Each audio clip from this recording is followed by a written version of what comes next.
Hello, good evening, and welcome to World of Illusions Divine, a sailing Pandemonium Lufenia Plus, against the absolute icon that is Pandemonium material. This is the first of the spooky Lufenia Plus fights that we've been hearing scary stories about from JP ever since they launched about 8 months ago now, wow. And Divine Pandemonium really is the first boogeyman. But you see he's got an aura around him right now. He did a guaranteed attack that happens after your first turn. That aura will disappear when we use a turn deletion skill, as we're using with Amidatelion right here. The aura prevents brave gains, which matters a lot on this team. And then I'm just going to bring Yuffie in to get rid of that pesky frames buff he also gave himself, because we're going to want to put on our own debuffs. Faded Moly, that fantastic AoE. Confuse that doubles up as an HP damage debuff. Really, really nice in a fight like this where the boss isn't going to get many turns at all. And if he does, he's not going to do anything on them. Now you may have noticed those troublesome tornadoes, let's put it, next to him. These guys don't take any HP damage, and they will cut into all your split AoE attacks as well by making them do effectively a third amount of the damage. And if they get a turn, they do some perilous, to say the least, HP attacks on you. You don't want them to happen back to back. You don't really want them to happen at all. They're immune to paralyze, freeze, HP attack disable, a lot of things like that, as is Pandemonium. But the one thing you can do is you can use Agrias on them to stun them, and you can, if you take 15 turns in a row, make them disappear like a magician, like Penn and Teller. Although it's not just misdirection, it is the actual mechanics of the fight. There they go. Very, very nice. That's actually what I was saving Agrias' LD for, because of course it's split AoE, and I want it to actually do some damage. Anyway, let's talk about this guy. The orb is turn deletion. And yeah, there are very few characters in the game who can deal with that, right? You've got Zidane, of course, the featured character, who's got single target turn deletion out the wazoo. You've got Ultimecia Burst, who, I don't know, she's alright, but using a burst character to deal with turn deletion, you're not going to get around the auras that way, and you're going to struggle to maintain the orb, because she only gets 3 turns of it, and it's going to happen back to back, so you probably have to, I don't know, swap her out for a friend. That could work. Thinking about that now. And your other option is Amidatelion, who, not great most of the time, but getting the job done, I'll say. The other way of keeping the orb ticked up, because you see it hasn't popped yet, is by giving yourself a buff. So anytime you give yourself a buff, it goes up by 1. It's enough to maintain it. I was actually saving my turn deletes for later in the fight, though, to make the back end a little bit less scary. And the orb disappears at this threshold, thank God, so I didn't have to worry about it popping and ruining all our fun. Now, this next 30% of the fight is quite boring, if I'm totally honest. It is just whittling its HP down and letting it get as few turns as possible. Yeah, it's filler. So, I'll talk about, I suppose, my approach to how I want to do these Lufenia Plus fights in the future.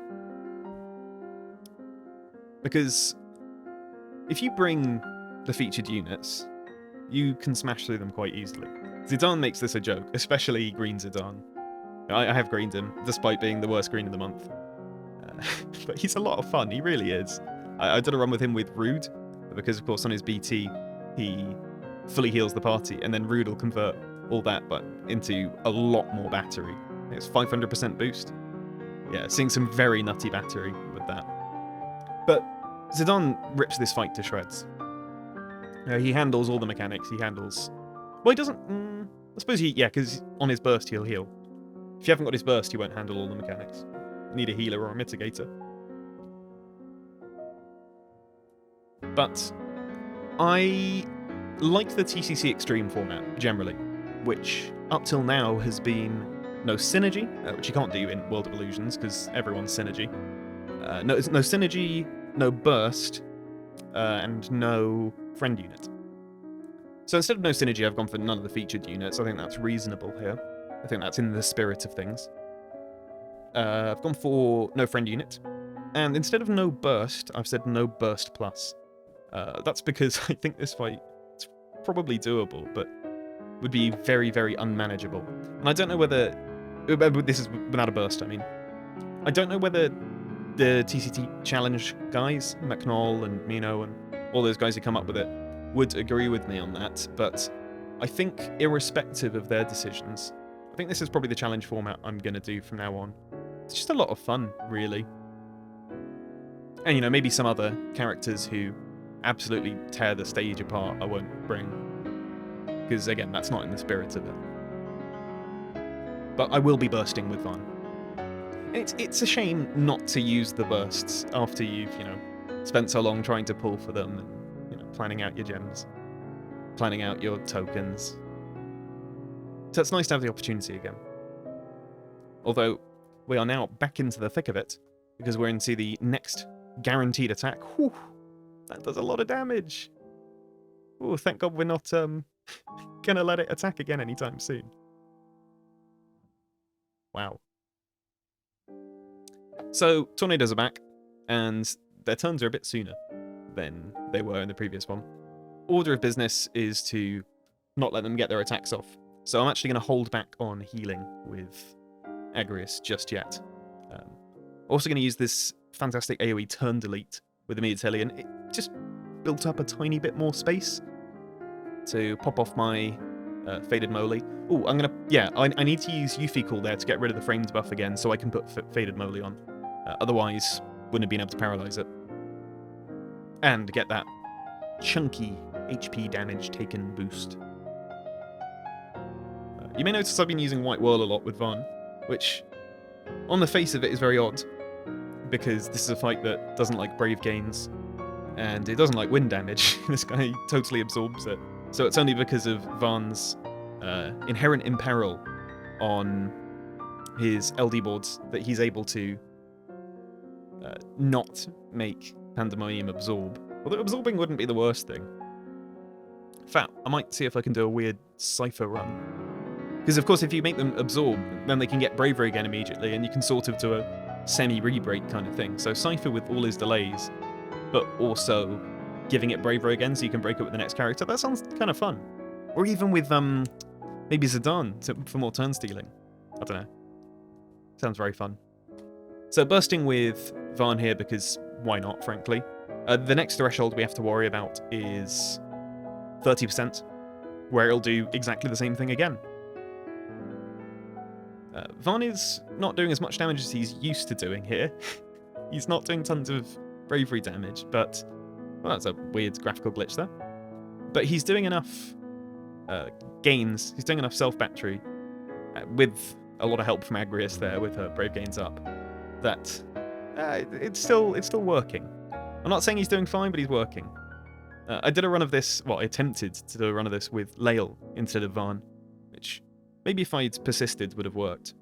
But, you know, Vaan is, even on those weaker attacks, doing more than Lael was on his turns. So, if I was barely making the sort of end of the fight, if I do run out of steam towards the end of this, even if turn count isn't the real issue.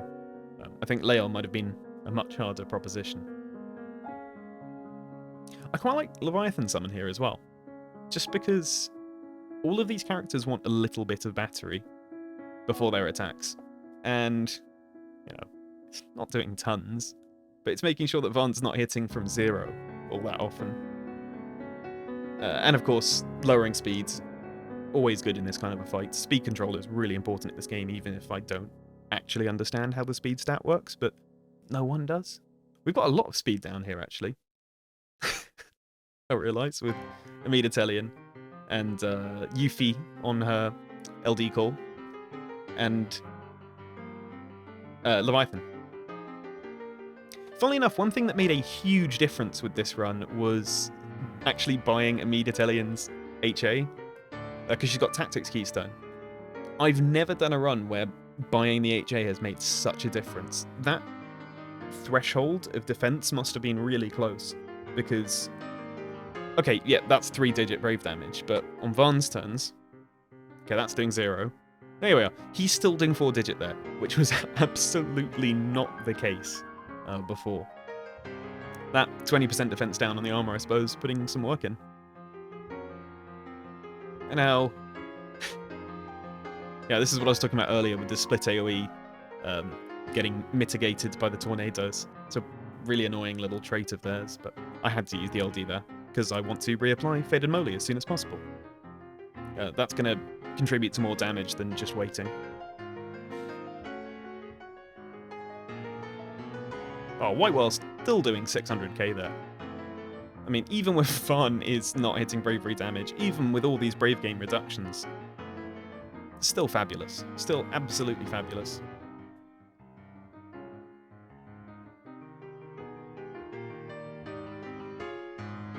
Right, that's the last LD use for him. So we're going to have to really accelerate the end of this fight. Even though it is about 600k, that was only about 3% of its health. So we're going to have to hope we can do better. And hope those wins, oh, thank God, finally go.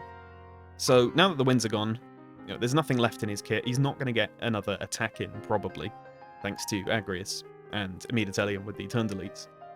It's just a matter of taking this health down without messing something up, without letting the orb pop, or running out of skills on Vaan, or something like that. It's always at the very last moment that these fights can end horribly. I did a run with this team that ended up at 4%, actually, and that is why I have taken such pains to backload the fight. It's because I really just ran out of skills. I ran out of juice, the orb popped, and c'est la vie. I think that's the last Knight's Pride, which is a shame. I really like that skill. White Whale doing 3% there. That's fine. Got a Mega Flare. Really milk that Faded Moly. It's getting quite tense, actually. But you'd think at this point, 5%, all those debuffs up. He's not going to really get another turn. He's not going to do anything. 2%, looking fine. We'll see. I was very, very tense at this moment in the game. But in particular, right when this happens, I was like, okay, 1%, White Whale, perfect. Didn't kill it. Comet comes up. It's not purple. I'm like, how am I going to kill this? But there he goes. So thank you very much for watching. Look forward to Guy LC Lufenia, which I think will be a shock to the system after all the synergy here. But until then, have a great night and goodbye.